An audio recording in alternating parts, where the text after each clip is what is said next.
اعمال کی اصلاح کرم سے کر دے۔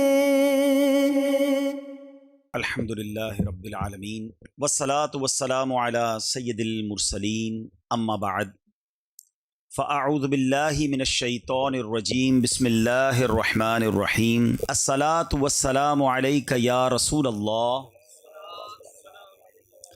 وعلی آلک واصحابک یا حبیب اللہ الصلاة والسلام علیک یا نبی اللہ وَعَلَىٰ آلِكَ وَأَصْحَابِكَ يَا نور اللہ۔ درود پاک پڑھنے کے بے شمار فضائل و برکات ہیں۔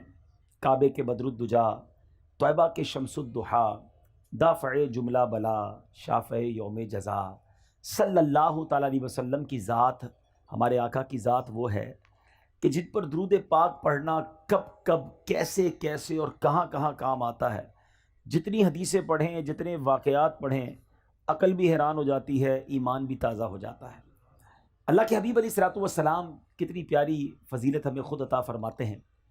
میرے آقا فرماتے ہیں کہ جو کوئی شخص، حدیث پاک کا مضمون ہے کہ جو کوئی شخص مجھ پر روزانہ 50 مرتبہ درود پاک پڑھے گا، کل بروز قیامت میں اس سے مصافحہ کروں گا۔ آج دنیا میں کچھ لوگ بڑے اچھے لگتے ہیں اور ان سے ملنے کو جی بڑا چاہتا ہے، مشہور لوگوں سے ملنے کو جی چاہتا ہے، مگر بتاؤ قیامت کے دن کون سی ہستی ہوگی جس سے سب کو ملنے کا جی چاہے گا؟ نبی پاک کے سوا تو کوئی نہیں ہے نا۔ آقا ہی نے کام آنا ہے، انہوں نے ہی شفاعت کرنی ہے، انہوں نے ہی پیاسوں کو اپنے ہاتھوں سے جام کوثر پلانا ہے، انہوں نے ہی پل صراط سے پار لگانا ہے۔ اعلیٰ حضرت کہتے ہیں نا کہ مشکلیں بڑی ہیں، مگر ہر جگہ سرور کائنات علیہ الصلوۃ والسلام نے کس طرح کام آنا ہے۔ فرماتے پیاس بڑی ہوگی مگر ٹھنڈا ٹھنڈا، میٹھا میٹھا پیتے ہم ہیں، پلاتے یہ ہیں۔ وہاں نامہ اعمال کھلیں گے اور ہم گناہ گاروں کے عیب بھی کھلیں گے، مگر رنگے بے رنگوں کا پردہ دامن ڈھک کے چھپاتے یہ ہیں۔ پلڑے اعمال نامے تولے جائیں گے، ہمیں پتہ ہے ہمارے گناہ زیادہ ہیں، مگر امید کیا ہے؟ اپنے کرم سے ہم حلقوں کا پلہ بھاری بناتے یہ ہیں۔ پل صراط سے گزرنا ہے واقعی بڑا مشکل ہے، مگر سلم سلم کی دھارس سے پل سے پار چلاتے یہ ہیں۔ ماں بھی بھول جائے گی، باپ بھی نہیں پہچانے گا، مگر دلاسا یہ ہے کہ ماں جب اکلوتے کو چھوڑے آ آ کہہ کے بلاتے یہ ہیں۔ باپ جہاں بیٹے سے بھاگے لطف وہاں فرماتے یہ ہیں۔ کہاں کہاں نبی پاک قیامت کے دن کام آئیں گے، کرم فرمائیں گے۔ کتنا خوش نصیب ہوگا وہ شخص جس کی ملاقات نبی پاک سے روز قیامت ہو جائے۔ اب غور کیجئے، اس دن کی ملاقات کا جو انٹری پاس ہے نا، اب ہزاروں لوگ ہوں اور ایک بندے سے ملنا چاہیں تو بڑا مشکل ہے، لیکن جہاں اربوں خربوں مسلمان اور غیر سارے لوگ ہوں گے نا قیامت کے دن، اربوں خربوں لوگ نبی پاک سے ملنا چاہیں گے تو کیسے مل سکیں گے؟ وہی مل سکے گا جو نبی پاک جسے اجازت دیں گے نا، صلی اللہ تعالیٰ علیہ وسلم۔ آقا فرماتے ہیں جس کا مضمون ہے جو مجھ پر روزانہ 50 مرتبہ درود پاک پڑھے گا، بروز قیامت میں اس سے مصافحہ کروں گا۔ اب بھی فضول باتیں کریں، اب بھی ادھر ادھر کے گپ شپ میں گھنٹوں گزار دیں اور درود پاک نہ پڑھیں، یہ کتنی بڑی محرومی ہے۔ آئیے نیت کریں انشاءاللہ کہ روزانہ کثرت کے ساتھ درود پاک پڑھیں گے۔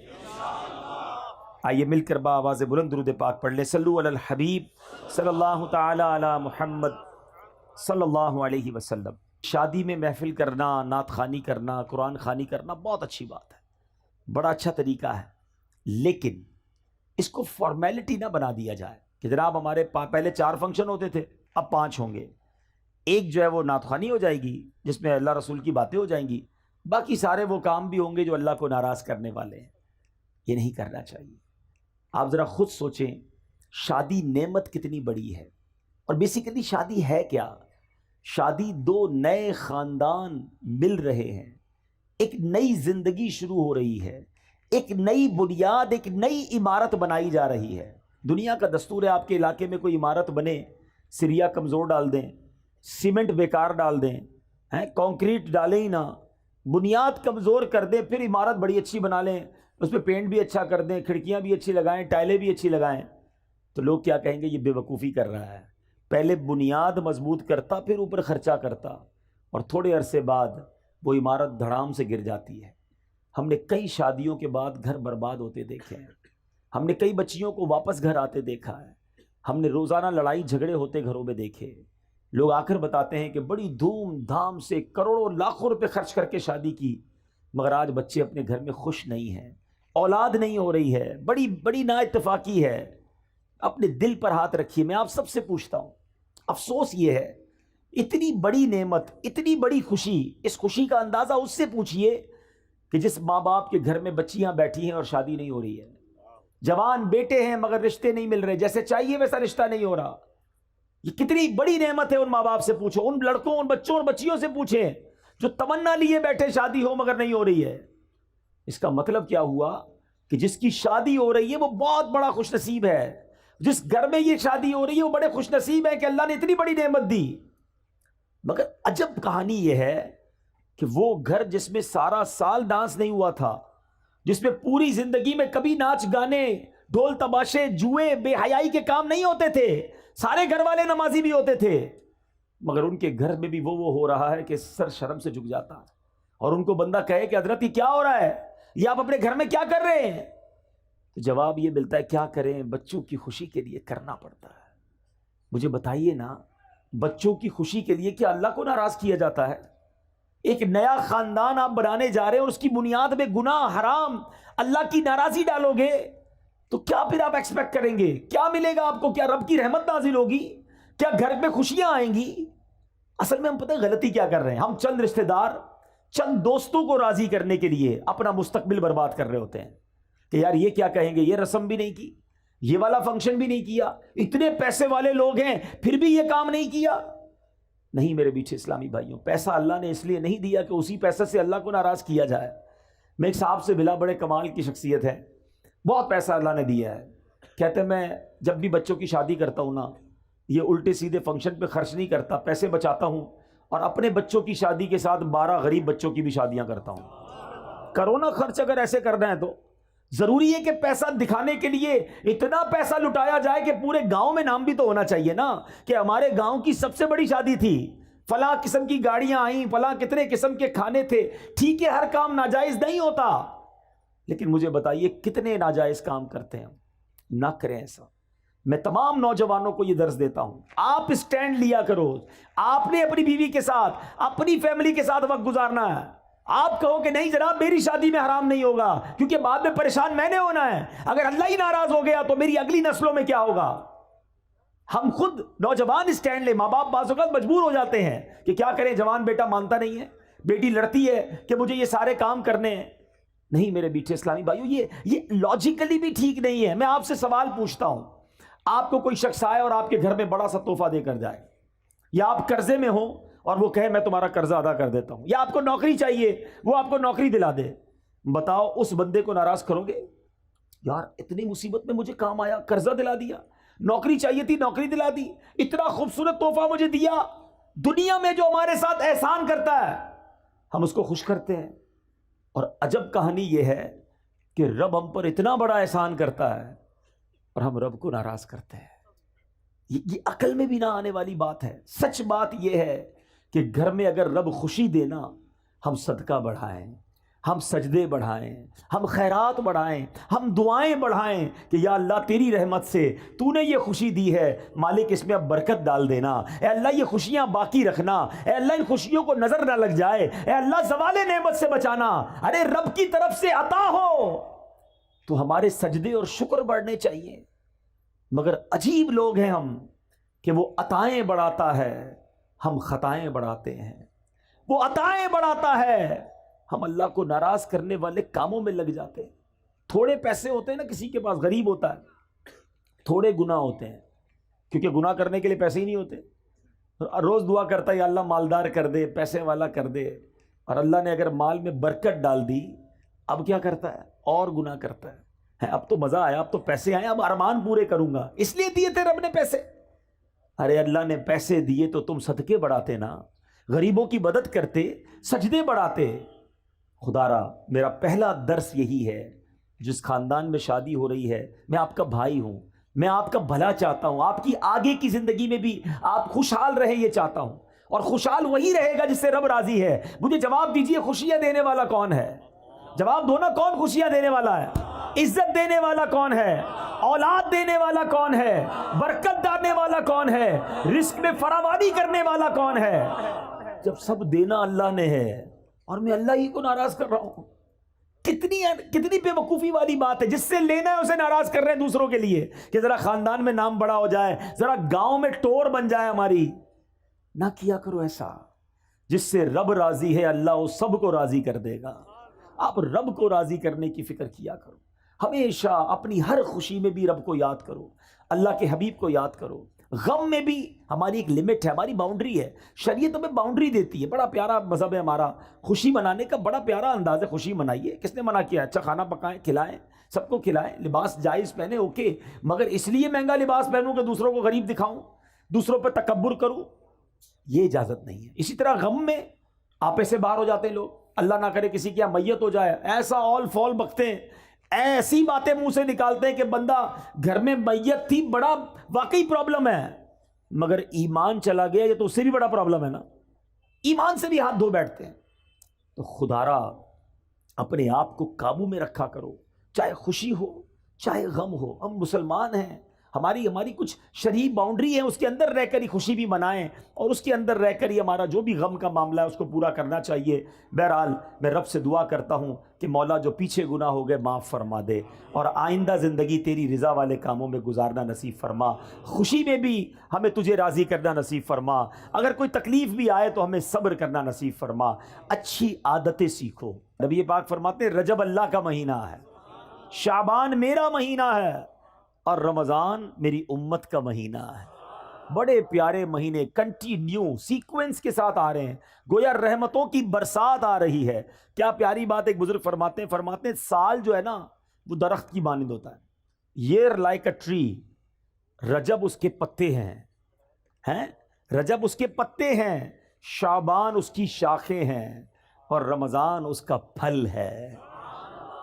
پتے لگنے کا وقت آ گیا ہے، تیاری کرو، عبادت کی تیاری کرو، توبہ کی تیاری کرو، اللہ کو راضی کرنے کی تیاری کرو۔ علامہ صفوری رحمۃ اللہ تعالی علیہ کا کتنا پیارا فرمان ہے، کہتے رجب بیج بونے کا مہینہ ہے۔ آپ تو یہاں گاؤں میں فصلیں وغیرہ ہوتی ہیں نا، کھیتی باڑی بھی جانتے ہوں گے، پہلے کیا کرتے ہیں، بیج ڈالتے ہیں، پھر پانی ڈالتے ہیں، کھاد وغیرہ ڈالتے ہیں، پھر انتظار کرتے ہیں کہ یا اللہ فصل اگ جائے۔ کیا پیاری مثال دی، فرمایا رجب بیج بونے کا مہینہ ہے، شعبان ان بیجوں پر پانی ڈالنے کا مہینہ ہے، اور رمضان فصل کاٹنے کا مہینہ ہے۔ فرماتے جو رجب میں عبادت کا بیج نہیں بوئے گا، شعبان میں ان بیجوں پر اپنے آنسوؤں سے آبیاری نہیں کرے گا، وہ رمضان میں رحمت کی فصل کیسے کاٹے گا؟ رجب کی پہلی رات آتی ہے نا، اس رات سبحان اللہ جو دعا مانگی جائے اللہ کی رحمت سے قبول کی جاتی ہے۔ اور رجب کے پہلے روزے کے بارے میں نبی پاک نے فرمایا رجب کا پہلا روزہ 3 سال کے گناہوں کا کفارہ ہے، دوسرا روزہ 2 سال کا کفارہ، تیسرا روزہ 1 سال کا کفارہ، اور ہر دن کا روزہ 1 ماہ کا کفارہ ہے۔ تو اتنا برکت والا مہینہ، اس کا مطلب کیا ہے؟ عبادت کے لیے تیار ہو جائیں، نفلی روزوں کے لیے تیار ہو جائیں، نمازوں میں سستی ہے تو اس کو دور کریں۔ اور یہ جو مہینہ گزر رہا ہے، اللہ اکبر، اس مہینے میں کتنی مبارک ہستی، خلیفہ اول امیر المومنین سبحان اللہ حضرت ابوبکر صدیق رضی اللہ تعالیٰ عنہ کی نسبت اس مہینے کو ہے۔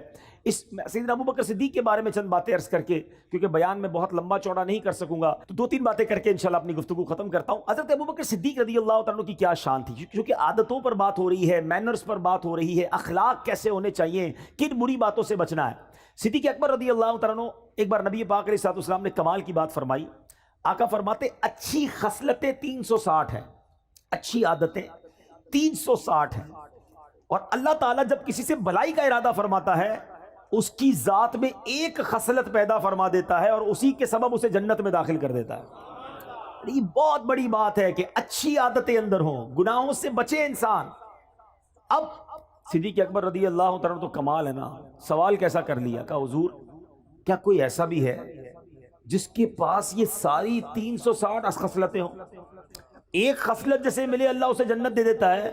حضور کوئی ایسا بھی ہے کہ جس کے اندر یہ 360 خصلتیں موجود ہوں، نبی پاک فرماتے ہیں اے ابو بکر تمہارے اندر یہ ساری خصلتیں موجود ہیں۔ اللہ، ایسے ہی نہیں پیار کرتے ہم صدیق اکبر رضی اللہ تعالیٰ عنہ سے۔ نبی پاک کے ایسے خلیفہ، ایسے ساتھی ہیں کہ یار غار بھی تھے اور یار مزار بھی ہیں، آج بھی سنہری جالیوں میں نبی پاک کے ساتھ موجود ہیں۔ اب جس شخصیت کے بارے میں میرے آقا فرمائے کہ ابو بکر ساری 360 خصلتیں تمہارے اندر موجود ہیں، تو ان کے اخلاق تو اب زیادہ پڑھنے چاہیے نا، کہ کیا ایسی خصلتیں ہیں۔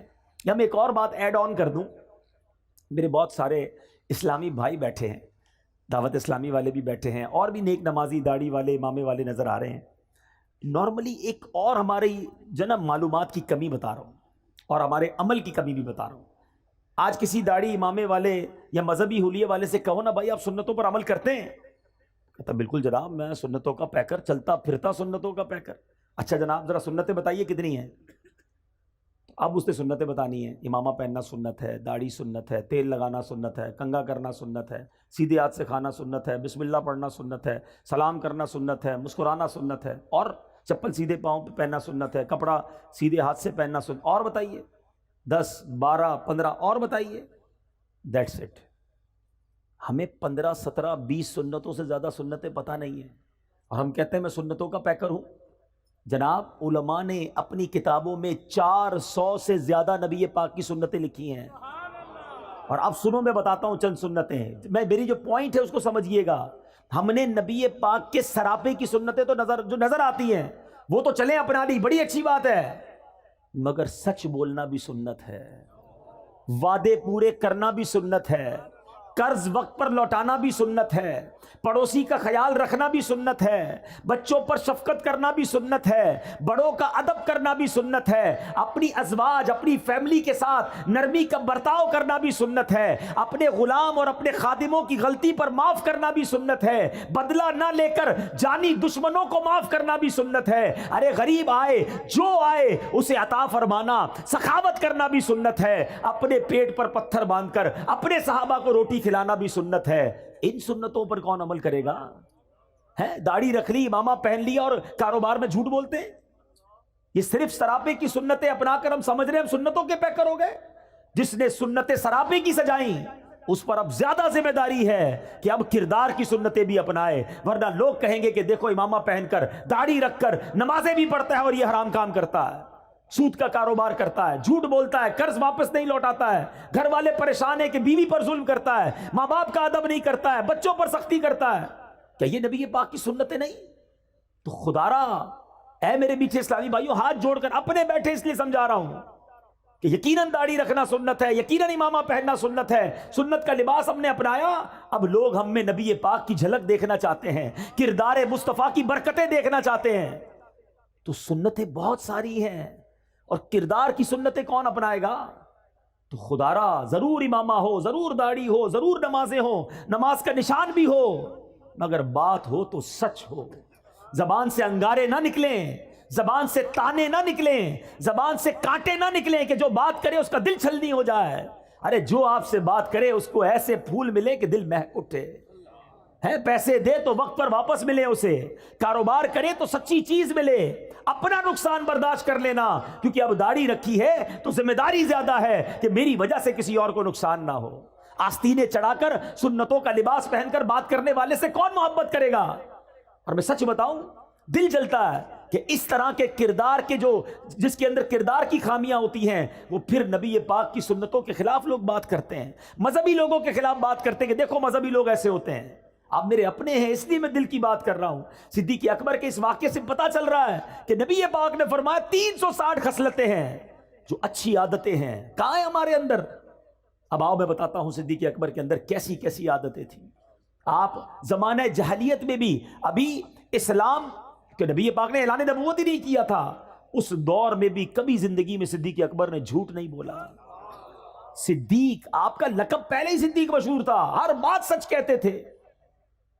آپ بھی اگر صدیق بننا چاہتے ہیں نا، سبحان اللہ، وہ مقام صدیقیت تو اور ہے، سچ بولنے والا، سبحان اللہ۔ حدیث پاک سناتا ہوں، نبی پاک علیہ الصلوۃ والسلام فرماتے ہیں کہ بندہ سچ بولتا رہتا، حدیث پاک کا مضمون ہے، سچ بولتا رہتا ہے، سچ بولتا رہتا ہے، یہاں تک کہ اللہ کی بارگاہ میں صدیق لکھ دیا جاتا ہے، ہمیشہ سچ بولنے والا لکھ دیا جاتا ہے، اور بندہ جھوٹ بولتا رہتا ہے، جھوٹ بولتا رہتا ہے، جھوٹ بولتا رہتا ہے، یہاں تک کہ اللہ کی بارگاہ میں کذاب لکھ دیا جاتا ہے۔ اس سے بڑا بد نصیب کون ہے جو دنیا میں رہے اور اللہ کی بارگاہ میں کذاب لکھا ہوا ہو؟ بزرگ بیٹھے ہیں، پہلے کے دور میں لوگ کبھی کبھی جھوٹ بولتے تھے، اور اب تو ایسا لگتا ہے کبھی کبھی سچ بولتے ہیں، بات بات پر جھوٹ۔ کدھر رہتے ہو؟ جھوٹ۔ کیا کرتے ہو؟ جھوٹ۔ کچھ اور ہی بتانا ہے نا، کیسے بتاؤں شادی وال میں رہتا ہوں، گاؤں میں رہتا ہوں، او بھائی میں تو فلاں بڑے شہر میں کوٹھی ہے میری تو بڑے بڑے کارخانے ہیں، پتہ چلا لگاتا ٹھیلا ہے بتاتا کارخانے ہیں۔ اپنے سٹیٹس بتانا ہے نا، میں فلاں پوری دنیا گھوم کر آیا ہوں، گجرات سے باہر نکلا نہیں ہے، لیکن ذرا اپنا روب بھی تو جمانا ہے نا۔ کیوں جھوٹ بولنا ہے؟ کیوں لوگوں کو راضی کرنے کے لیے اللہ کو ناراض کرنا ہے؟ اچھا پھر ایک اور الگ کہانی ہے کہ جناب چٹکلے سنانے کے لیے، لطیفے جس کو کہتے ہیں، ہنسانے کے لیے، کامیڈی کرنے کے لیے جھوٹ بولنا ہے۔ یاد رکھو حدیث پاک کا مضمون ہے کہ جو ہنستے ہنستے گناہ کرے گا قیامت کے دن روتے روتے جہنم میں ڈالا جائے گا۔ تم لوگوں کو راضی کرنے کے لیے جھوٹ بول رہے ہو، لوگوں کو راضی کرنے کے لیے، کامیڈی کرنے کے لیے، لوگوں کو خوش کرنے کے لیے اللہ کو ناراض کر رہے ہو۔ حدیث پاک کا مضمون ہے کہ جو ایک جھوٹ بولتا ہے بندہ، اس کے منہ سے اتنی بدبو نکلتی ہے کہ رحمت کا فرشتہ 1 میل دور چلا جاتا ہے۔ اتنے جھوٹ بولے، اب کوئی لوگ ملتے کہتے ہیں گھر میں برکت ہی نہیں ہے، بیماری دور نہیں ہوتی ہے، کاروبار میں برکت نہیں ہے، گھر میں لڑائی جھگڑے بہت ہیں، کدھر سے رحمت آئے گی؟ تم نے جھوٹ اتنے بولے کہ رحمت کے فرشتے سارے دور کر دیے۔ نہیں میرے میٹھے اسلامی بھائی، صدیق اکبر ہمارے سروں کے تاج، ہم ان کے غلام، ذکر تو بڑے شوق سے سنتے ہو، ان کی باتوں پر عمل کب کریں گے؟ آؤ آج نیت کریں، کچھ بھی ہو جائے ہم نے انشاءاللہ ہمیشہ سچ بولنا ہے۔ شیطان ڈالے گا دماغ میں کہ جناب تم سچ بولو گے تو تمہارا مال کیسے بکے گا، دوسرے لوگ جھوٹ بول کے بیچ دیں گے، دوسرے لوگ آگے بڑھ جائیں گے، ابے کسی کو نہیں دیکھنا ہے۔ یاد رکھو کونوا مع الصادقین، سچوں کے ساتھ ہو جاؤ، آپ سچے ہو جائیں انشاءاللہ رب کی رحمت آپ کے ساتھ ہو جائے گی۔ سچ بولنے سے کام بند نہیں ہوگا، اللہ اور عطا فرمائے گا، غیب کے خزانوں سے عطا فرمائے گا۔ صدیق اکبر رضی اللہ تعالیٰ عنہ کی باتیں تو اتنی ہیں سبحان اللہ کہ میں ساری رات ہی بیان کرتا رہوں۔ ایک اور بات کر کے اپنی گفتگو کو ختم کرتا ہوں، اور یہ بھی گاؤں گوٹھوں میں بہت زیادہ پائی جاتی ہے، اس لیے میں اس خصلت کو، اس عادت کو، یہ بھی سنت ہے، اور لیکن اس سنت پر عمل کرنے والے شاذ ملتے ہیں۔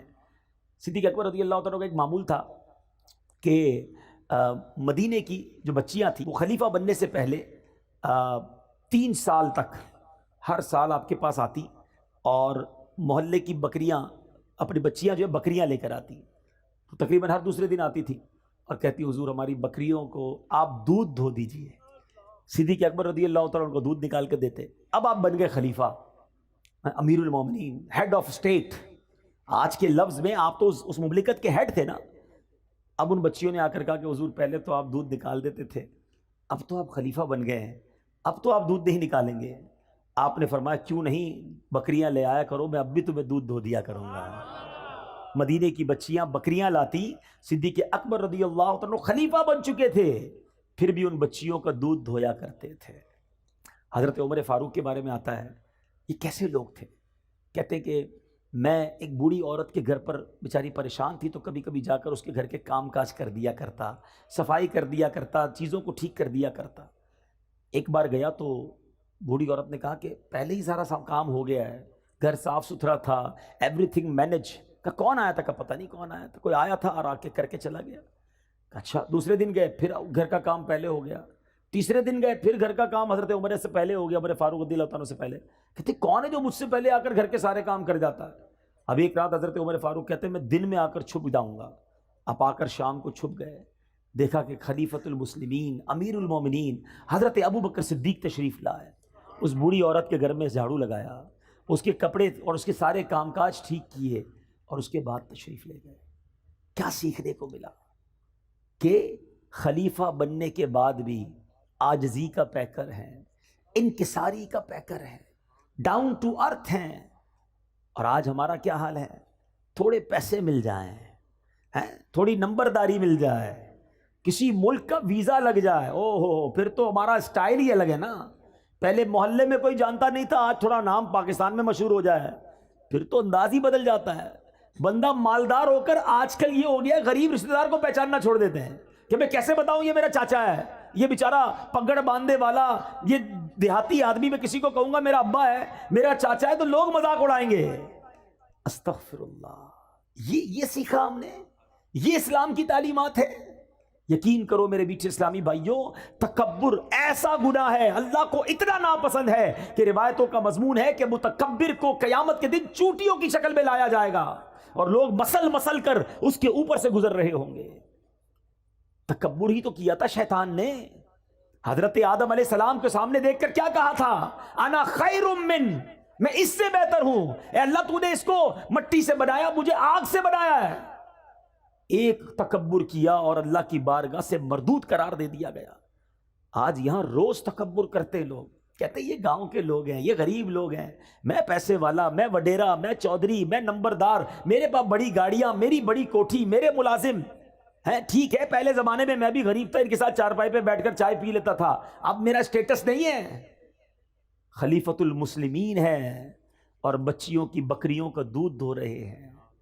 اگر عروج پانا ہے نا اللہ کی بارگاہ میں، تو یاد رکھنا کہ دانا خاک میں مل کر گلے گلزار ہوتا ہے۔ کبھی تکبر نہ کرنا، کیونکہ اللہ تبارک و تعالیٰ جب چاہے تمہارا یہ مال واپس لے لے گا، جب چاہے یہ عزت واپس لے سکتا ہے۔ ان اللہ علی کل شیء قدیر وتعز من تشاء وتذل من تشاء، وہ جسے چاہے عزت دے، جسے چاہے ذلیل فرمائے۔ تو میرے میٹھے اسلامی بھائیوں، سیکھو کہ ہم نے کبھی تکبر نہیں کرنا ہے۔ اگر مال دیا اللہ نے دیا ہے، ہمیں اور جھک جانا ہے۔ کہتے نا وہ درخت جھکا ہوا ہوتا ہے جس میں پھل لگے ہوئے ہوتے ہیں، تو جھک کر رہیے، عاجزی کا پیکر رہیے، سیکھیے اپنے بزرگوں سے، اپنے اسلاف سے کہ وہ کتنا بھی بڑا مرتبہ ہو جاتا تھا، وہ عاجزی کا پیکر رہتے تھے۔ آج ہاتھ ملانا پسند نہیں کرتے۔ ایک اور بات بتا دوں، یہ جو غریب رشتہ دار ہے نا، جی ہاں، رشتہ دار ہماری اصل ہیں، کبھی انہیں مت بھولنا، ان کا بڑا مرتبہ ہے۔ عام مسلمان کو صدقہ دو تو ایک ثواب ہے، احادیث کا مضمون ہے اگر کوئی اپنے رشتہ دار کو صدقہ دے اس کو ڈبل ثواب ملتا ہے، ایک صدقے کا ثواب، ایک رشتہ داری نبھانے کا ثواب۔ لیکن دنیا کے ساتھ بڑے اچھے رشتہ داروں کو بھولے ہوئے ہیں۔ اور ایک اور بات بتا دوں، بے شک انٹرنیٹ پر 5000 دوست بن گئے ہیں، کئی گروپس کے فالوورز بن گئے ہیں، آپ کے بہت سارے لائکس بڑھ گئے ہیں، سارا دن انہی کے ساتھ لگے ہوئے ہیں، نہ ماں کے لیے ٹائم، نہ والد کے لیے ٹائم، نہ رشتہ دار، نہ چاچا، نہ ماموں ہیں۔ جب بیمار پڑو گے نا بستر پر، تو وہ 5000 فرینڈز جو انٹرنیٹ پہ بنائیں، کوئی بھی بستر کے کنارے کھڑا نہیں ہوگا، وہی بھائی، وہی بہن، وہی ماموں، وہی چاچا، یہی لوگ کام آئیں گے۔ مرنے کے بعد بھی انہوں نے ہی ہمیں یاد کرنا ہے۔ خدا را ان کی قدر کرو اور کبھی ان کا دل نہ توڑو، اور پھر عاجزی کا پیکر بن کر رہیں۔ جو تکبر کرتا ہے وہ برباد کر دیا جاتا ہے۔ آخری حدیث سنا دیتا ہوں کہ کتنی بری بلا ہے تکبر، کہ جس کے دل میں رائی کے دانے کے برابر تکبر ہوگا۔ نبی پاک فرماتے ہیں جس کا مضمون ہے رائے کا دانہ ہوتا کتنا ہے، اتنا سا، سمجھایا کیسے پیارے انداز، اتنا بھی تکبر ہوگا، وہ جنت میں داخل نہیں ہوگا۔ جنت پہ جانا ہے نا، تو دل کو تکبر سے پاک کر لیں، ہمیشہ سب کو عزت دیں، سب کو پیار دیں۔ بلکہ میں آپ کو ایک مشورہ دیتا ہوں، جب آپ دیکھیں نا کوئی بیچارہ غریب سے کپڑوں میں ہے، یا ایسا ہے جس کو لگتا ہے یہ بہت بیچارہ پریشان ہے، اس کو کوئی عزت نہیں دے رہا ہوگا، آگے بڑھ کے آپ اسے سینے لگا لیا کرو، یقین کرو، اتنا اس کو بھی مزہ آئے گا اور آپ کو بھی مزہ آئے گا، اس کی آنکھوں میں چمک آ جائے گی۔ بعض اوقات تو رو پڑتا ہے سامنے والا کہ شاید کئی مہینے ہو گئے کسی نے سینے نہیں لگایا تھا، کسی نے پیٹ نہیں تھپکی، کسی نے طبیعت نہیں پوچھی، طبیعت پہ نہیں پوچھتے۔ غریبوں کا خیال رکھے۔ یہ جو بعض اوقات یہ ٹھیلے پہ لوگ بیچ رہے ہوتے ہیں نا، کوئی چنے بیچ رہا ہوتا ہے، کوئی بیچارہ بھٹا بیچ رہا ہوتا ہے، جو چھوٹی چھوٹی چیزیں بیچتے ہیں، اللہ نے اگر آپ کو دیا ہے نا، یہ اچھے لوگ ہیں، یہ مانگ نہیں رہے، یہ مزدوری کر کے پھل بیچ کر کام کر رہے ہیں۔ کبھی آپ دیکھیں کوئی سفید داڑھی والا، یار میرے والد کی جگہ ہے، کوئی بڑا بزرگ، کوئی ایسا شخص آپ کو بڑا نظر آئے نا، اپنی گاڑی، اپنی اسکوٹر روکیں، اس سے تھوڑے چنے خرید لیں۔ آپ کو نہیں چاہیے نا، کوئی بات نہیں، اگلے اسٹاپ پہ کوئی اور بیچارہ غریب نظر آئے گا، اس کو دے دیجیے گا۔ ہو سکتا ہے یہ اسی 50-100 روپے کے انتظار میں بیٹھا ہے کہ یار 100 روپے کی کمائی اور ہو جائے تو اپنا ٹھیلا بند کروں، گھر جاؤں بچوں کے پاس، وہ 100 روپے آپ اس کا کام کروا دو۔ یار اللہ دیکھ رہا ہے، جس کو اللہ نے نوازا ہے دل جیتو، ان لوگوں کی دعائیں لو۔ مگر آج ان ٹھیلے والوں کو بھی لوگ گالیاں دے رہے ہوتے ہیں۔ غریب ہے نا، کر تو کچھ نہیں سکتا ہے، غریب بیچارہ کوئی سگنل پہ آ گیا، اس کو برا بھلا کہہ کے چلے جائیں گے۔ اس طرح نہ کیا کریں، کبھی بھی کسی کی ہائے نہ لیں، دعائیں لیں۔ آپ کو لوگ دعائیں دیں گے، آپ ترقی کریں گے، آپ کی مشکلیں آسان ہو جائیں گی۔ تو بہرحال آج اس مختصر سے بیان میں، ورنہ باتیں تو بہت ساری ہیں. صدیق اکبر رضی اللہ تعالیٰ عنہ کو اللہ نے کیسی خصلتوں سے، کیسی عادتوں سے نوازا تھا. اور سب سے بڑی عادت، سب سے بڑی خصلت، بلکہ آپ کی زندگی کا اگر میں کہوں سینٹرل پوائنٹ کیا تھا، وہ نبی پاک پر ایسے فدا تھے، ایسے عاشق تھے. اگر سیکھنا ہو عشق رسول کسے کہتے ہیں، نبی پاک پر اپنا سب کچھ فدا کیسے کرتے ہیں، تو وہ صدیق اکبر رضی اللہ تعالیٰ عنہ سے سیکھنے کو ملتا ہے. اللہ ان کے صدقے ہمیں بھی عاشق رسول بنا دے، نبی پاک پر اپنا تن من دھن سب قربان کرنے کا جذبہ عطا فرمائے. الحمدللہ دعوت اسلامی کے مدنی ماحول میں ایسی پیاری باتیں سیکھی اور سکھائی جاتی ہیں.